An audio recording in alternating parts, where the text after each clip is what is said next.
how is your relationship with Jason Garrett? I know there's always, Cowboy fans Yeah. are always split when, the subject of Jason Garrett comes up. But can Yeah. you talk about what Jason meant to you? And just I know you were, considered a Garrett guy, so to Yeah. speak. But can you talk about your relationship with him and, how he influenced you? Right. Like I said, man, Jason Garrett's my guy.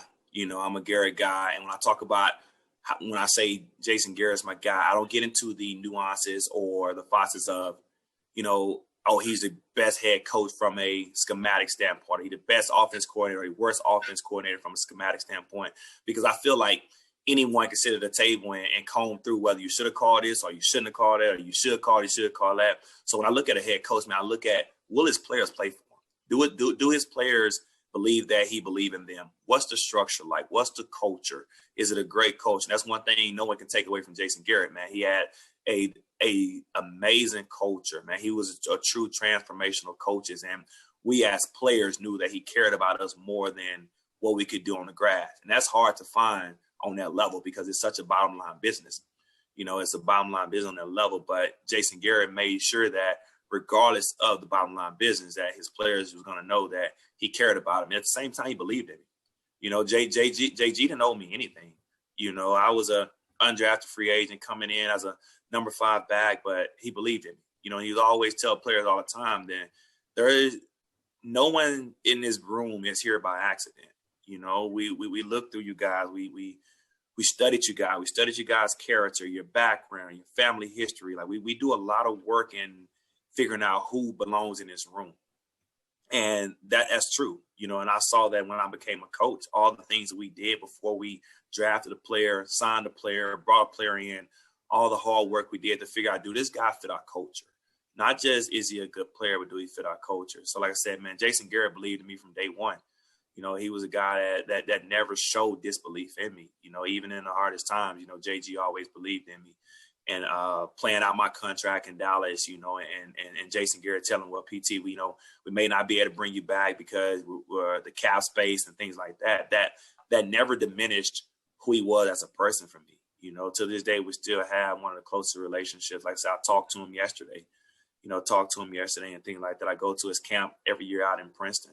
So just that personal relationship we built never interfered with the business side of anything or anything like that. And character sells. It was something that I did to have Jason Garrett believe in me, and he believed in me as a player and he believed in me as a coach. I was in coaching college football or getting ready to coach high school football, and Jason Garrett called me out the blue to come coach on the staff.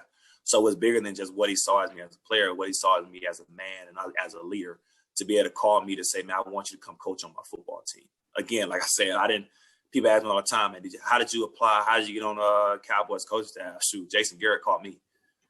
So again, like he believed in me enough to have me come coach on his staff. And again, to this day, man, we still have a really close relationship, and I'll forever be a Garrett guy.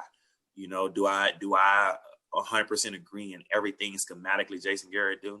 No, but again, that head coach is a leader of men. That the best head coaches are leaders of men, and I think he's a great leader of men in everything that he does. That period was that you're with the boys. I mean, it was always sort of close if you guys were getting the playoffs, and there was always a game here, a game there, where it was kind of like things are hanging in the balance. When you look back at those years when you were there, what is your biggest disappointment? Our biggest disappointment, I just don't know how close we were, like as a team.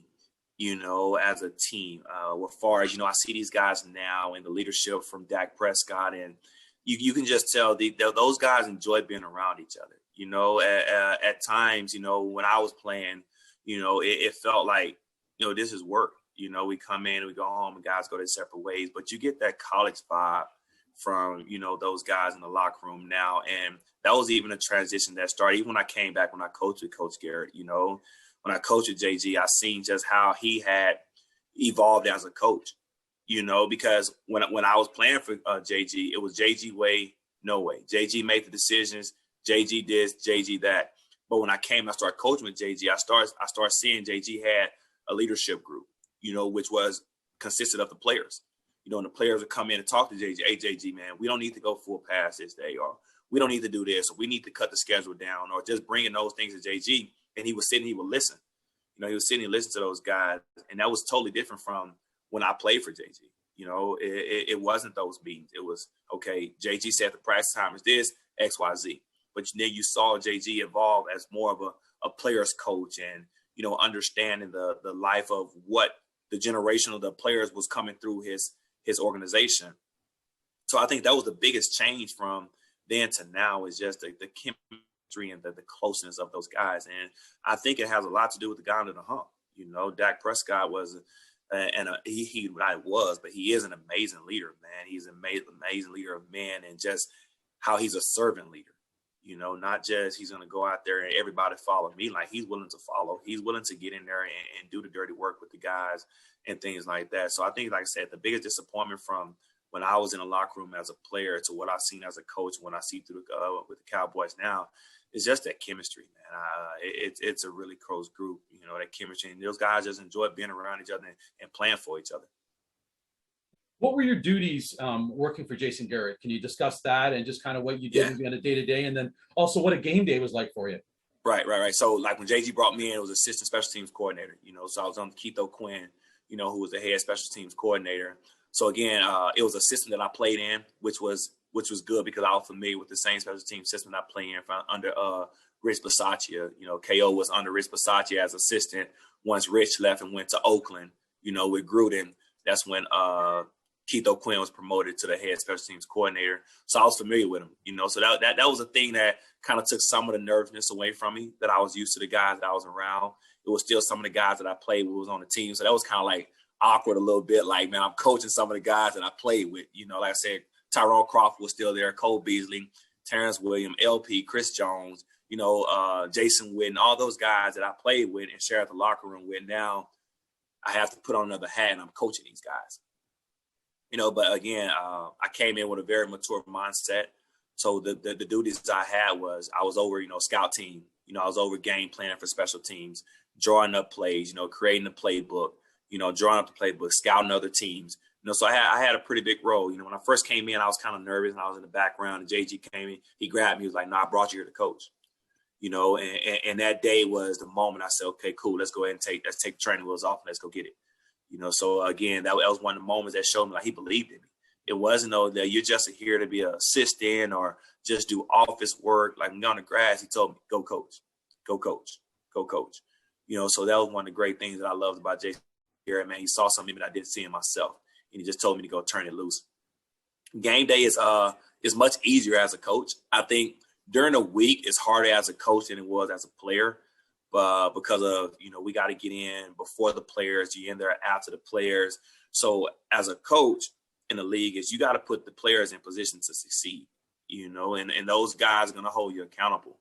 If I tell Jason Witten, all right, this gunner is going to come off the edge and he's going to dip his right shoulder. Jason Witten, he's not going to doubt that at all. So if he's on Field Goal Pro, if PT said this is what this guy's going to do, that's what Jason Witten's going to expect. So you got to make sure that you're on top of that and you're putting those guys in position to succeed no matter what the situation is from all special team perspectives.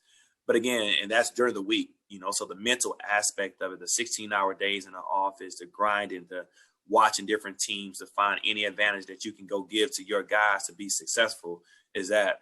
But then on game day, it's, okay, cool, these guys ready to go play, So you can let your hair down and relax a little bit on game day and just be there to make the adjustments and have those guys revert back to their training. So, again, like I said, as a player, game day was intense. As a coach, you're able to just breathe a little bit, and just let those guys go turn and loose. But, again, you still have the competitive edge. That competitive edge, you're on the sideline. Like, if I can get in to go play for these guys, I will. But it's just being there for them. Like I said, a lot of younger players have come to me because I was just in their shoes 2 to 3 years ago. So I understood I saw what they saw. I felt what they felt. So I was able to relate to them on that level. And I think that's why a lot of former players are becoming really good coaches, is because they can relate to the players and they understand what the players, not only what they see, but what they feel and how to talk them through things like that, or different game adjustments or game time situations and what to expect from different things, or even just going throughout your daily life from the mental aspect of what a player goes through. mentally, physically, financially, emotionally, just holistically.